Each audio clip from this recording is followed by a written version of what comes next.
மக்கள் எப்படிப்பட்ட பேரு? நற்பேறு பெற்ற மக்கள். திருப்பாடல் 1 நமக்கு மிக தெளிவாக அதை கூறுகிறது. நற்பேறு பெற்றவர் யார்?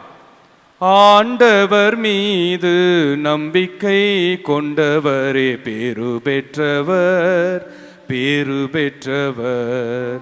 இந்த பேரு பெற்றவரை பற்றி தான் இன்றைய நற்செய்தியிலே நாம் வாசிக்க கேட்டோம். பேரு பெற்றவர்கள் யார்? ஏழையரின் உள்ளத்தோர் என்று அவர் வரிசையாக நம் ஆண்டவர் அடுக்கிக் கொண்டே போகிறார். ஆனால் பேறு பெற்றவர்கள் ஆண்டவர் மீது நம்பிக்கை கொண்டவர்கள் பேறு பெற்றவர்கள். ஆண்டவர் மீது நம்பிக்கை கொண்டவர்கள் ஏழைகள் மீது அக்கறை கொள்வார்கள். அதைத்தான் மத்தேயு நற்செய்தியிலே தீர்ப்பு நாளில் இறைவன் நமக்கு உண்மையை வெளிப்படுத்துவார். நான் மருத்துவமனையில் நோயாளியாக இருந்தேன், என்னை நீ காண வந்தாய், எனவே நீ விண்ணரசுக்குள் நுழைய தகுதி பெற்றவன் என்று அந்த நற்செய்தியிலே நமக்கு வெளிப்படுத்துவார். ஆகவேதான் நாம் பேறு பெற்றவர்கள். யாரெல்லாம் ஏழைகளை தேடி செல்லுகிறார்களோ அவர்கள் ஆண்டவர் மீது நம்பிக்கை கொண்டவர்கள்.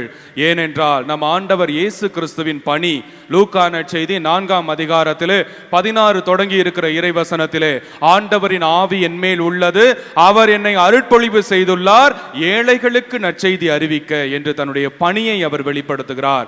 ஏழைகளை தேடி செல்லுகிற ஒவ்வொருவரும் பேறு பெற்றவர்கள்.